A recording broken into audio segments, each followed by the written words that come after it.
Hey, this is Uwe.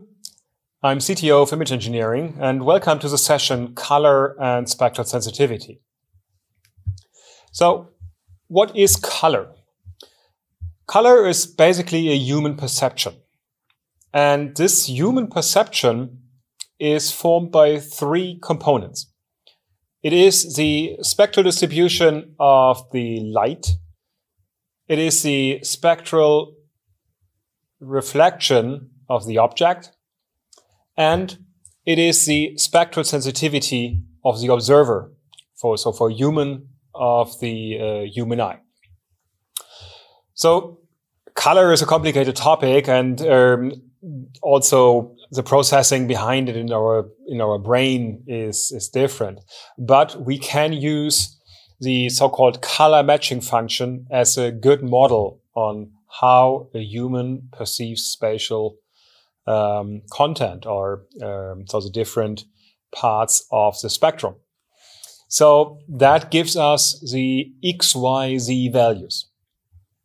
So that means we can calculate or describe a color as X, Y, Z values, and they are mathematically created as an integral over the wavelength from 380 nanometers to 780 nanometers. So integrated with d lambda and multiplied the spectral distribution of the light source, the spectral reflectance of the object, and the color matching function of the human eye. So that means we can have an object, so a color patch, for example, we can illuminate that. And if we know all these things, we can calculate the XYZ value for that. And with that, we have described the color, how a human would perceive this color. So what does a camera do? Pretty much the same. So to calculate the RGB value in case of an RGB camera, you also integrate over d lambda or over lambda in the visible range, and you multiply the spectral distribution of the light source, the spectral reflectance of the object, and then the spectral sensitivity of the camera. So that is basically what gives you the RGB values. So that also means that if with variation in the spectral sensitivity, you get different RGB values. So every camera has a slightly different spectral sensitivity. Different types of cameras might have a huge difference, but even the same model on production line, so one camera to another, will have slight variation in spectral sensitivity. So they all will give you slight variation in the RGB value. And if you have a huge variation in there, the user will have a bad experience. You get off colors because your processing is not tuned to it. So if the sensor has some variation, but the processing does not know about it, you have a bad user experience.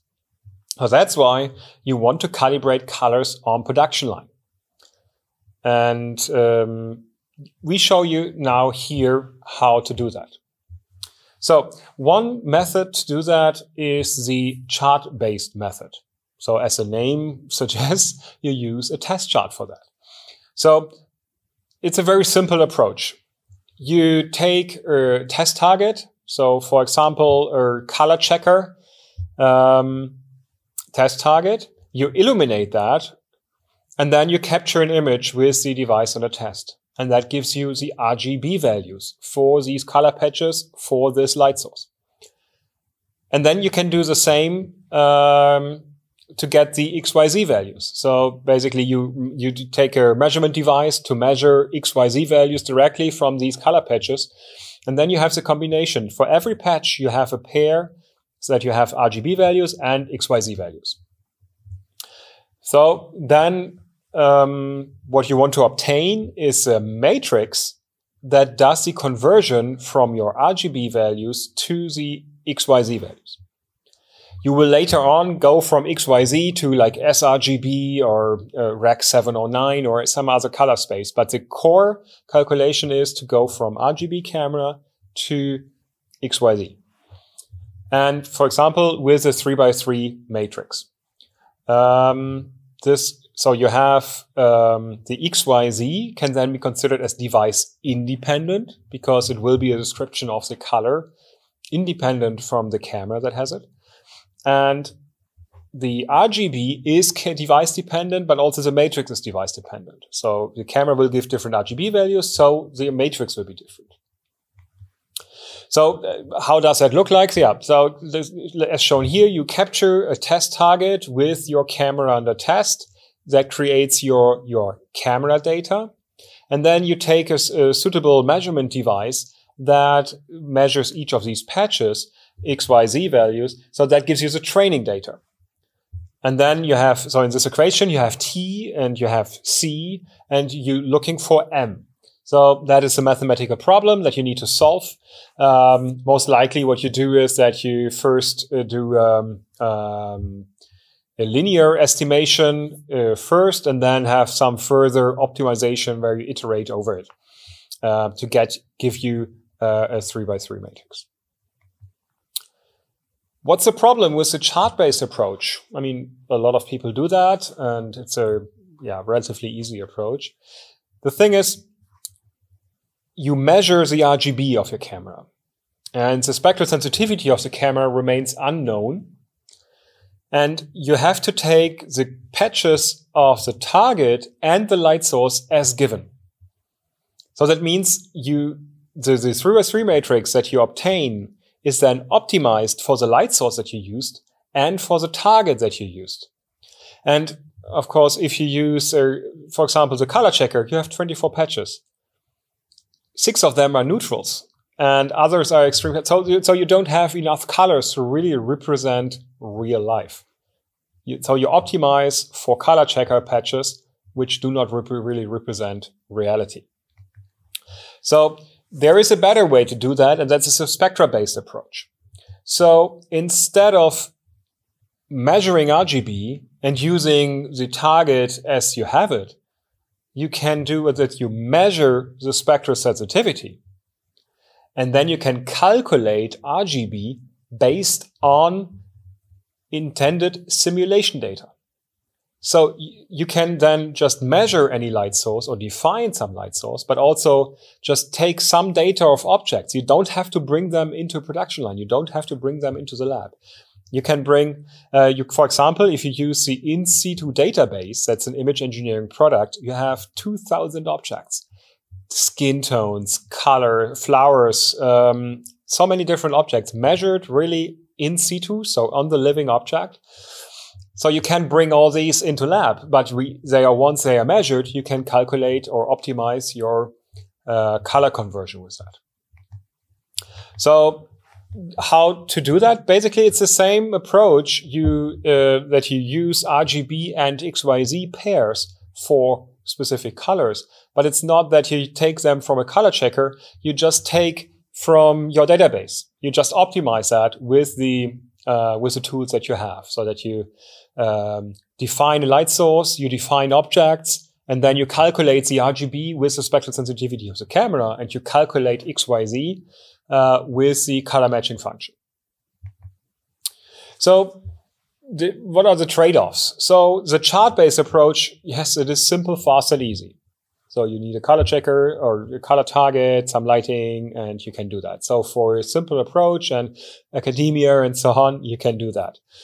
But of course, if you want to create for a high-end device or a proper device, that might not be suitable, because the transform domain, how you create your transform is basically limited to the gamut of the target that you used and to the capture conditions.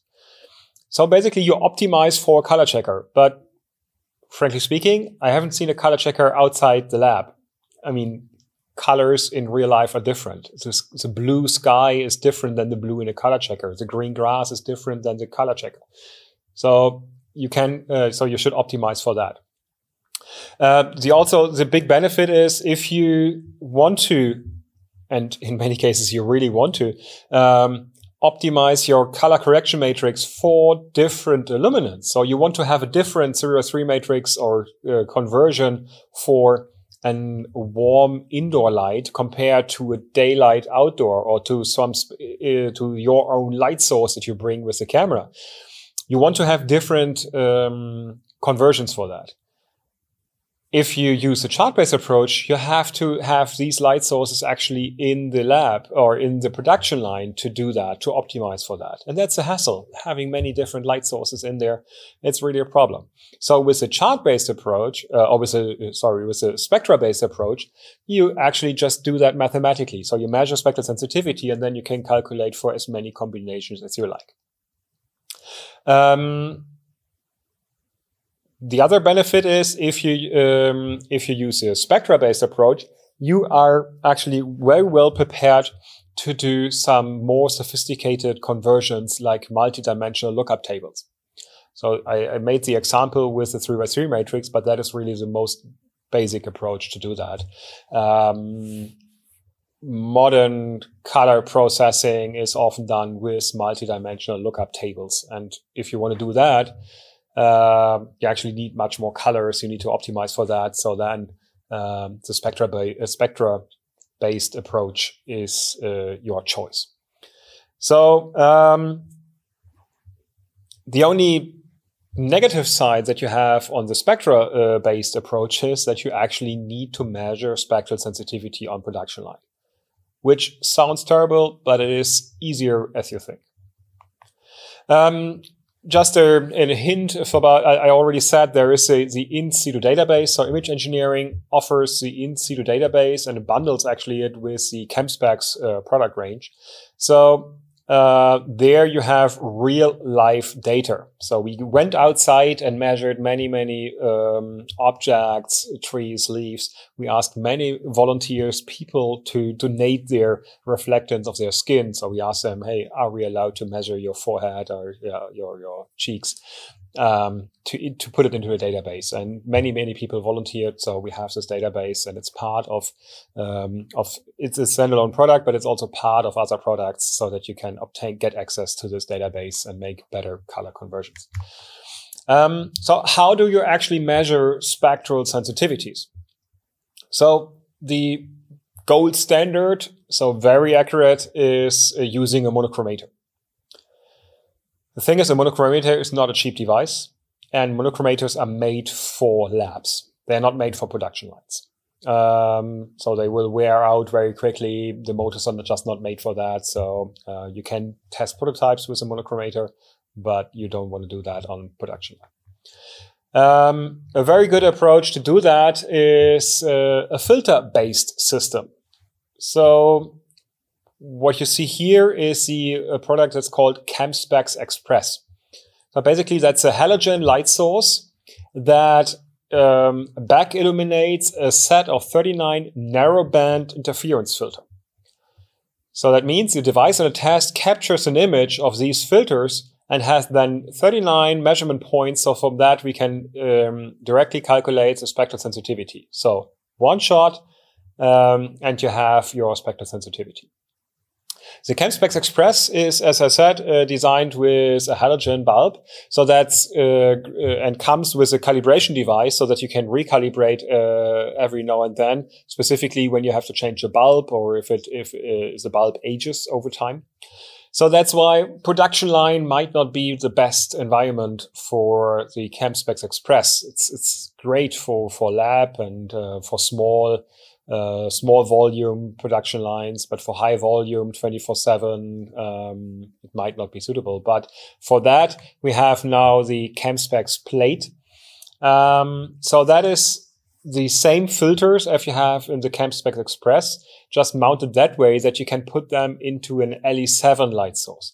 The LE7 is based on the IQ-LED technology, and so it is really made for production line. So it's stable, it can recalibrate itself and so on. So with that setup, you can really go on production line and test with a single shot the spectral sensitivity. So basically, how does that work? So we have like a monochrome output from these filters. The camera captures these, and together with the calibration data, so with the knowledge about what is the exact spectral range of each filter, so how wide it is, what's the peak wavelengths, and so on. This data together, we can directly calculate the spectral sensitivity in 10 nanometer steps and then interpolate them into even finer if we need to.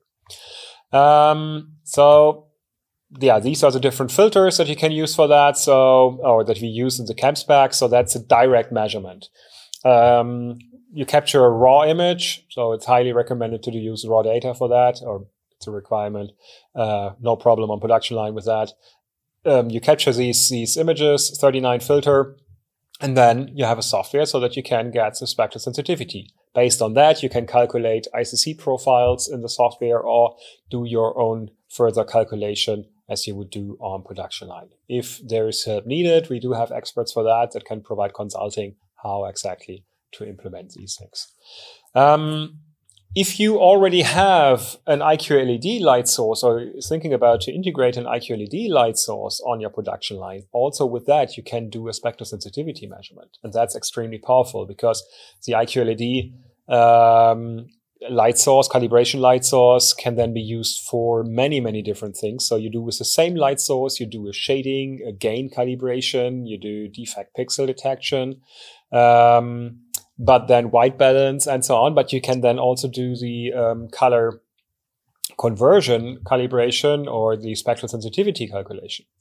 And we do have a technology for that. So basically, we need to build a database of devices to create some prior knowledge. So typically what you would do, you take like 15, 20 devices from a pre-sample, from a pre-phase of production line. So when you ramp up, you measure them, do a direct measurement, for example, with the ChemSpec Express device, create this database. And then on production line, you have the IQ-LED device and your device on a test. So that device on a test will capture images from the IQ-LED device, changing the colors. And together with the database, that all goes into the API or into available API, and that will output your spectral sensitivity.